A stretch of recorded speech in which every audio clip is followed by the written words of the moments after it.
ನೀವೆಲ್ಲರೂ ಕೂಡ ಹೊಸ ವರ್ಷವನ್ನು ಯಾವ ರೀತಿ ಬರಮಾಡಿಕೊಂಡಿರ್ತೀರಾ? ಯಾವ ಥರ ಆಚರಣೆ ಮಾಡಿರ್ತೀರಾ?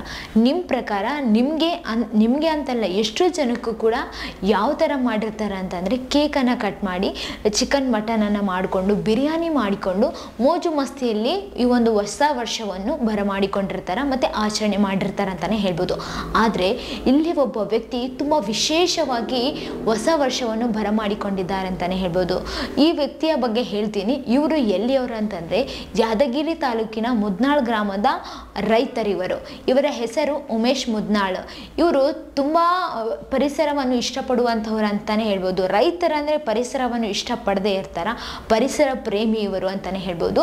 ಆಮೇಲೆ ಅವರು ಈ ಒಂದು ವರ್ಷವನ್ನು ಯಾವ ಥರ ಬರಮಾಡಿಕೊಂಡಿದ್ದಾರೆ ಅಂದರೆ, ಎಲ್ಲರೂ ಕೂಡ ಕೇಕನ್ನು ಕಟ್ ಮಾಡಿ ಈ ಒಂದು ಹೊಸ ವರ್ಷವನ್ನು ಬರಮಾಡಿಕೊಂಡಿರ್ತೀರ. ಆದರೆ ಅವರು ಸ್ವಲ್ಪ ವಿಶೇಷವಾಗಿ ವಿಭಿನ್ನವಾಗಿ ಆಚರಣೆ ಮಾಡಿದ್ದಾರೆ ಅಂತಲೇ ಹೇಳ್ಬೋದು. ಹಣ್ಣುಗಳನ್ನು ಕಟ್ ಮಾಡುವ ಮೂಲಕ ಹೊಸ ವರ್ಷವನ್ನು ಬರಮಾಡಿಕೊಂಡಿದ್ದಾರೆ. ಇದೇ ಥರ ಎಲ್ಲರೂ ಕೂಡ ಇದೇ ಥರ ವರ್ಷವನ್ನು ಬರಮಾಡಿಕೊಂಡ್ರೆ ಎಲ್ಲ ರೈತರಿಗೂ ಪ್ರೋತ್ಸಾಹ ಮಾಡಿದಂಗಾಗುತ್ತೆ.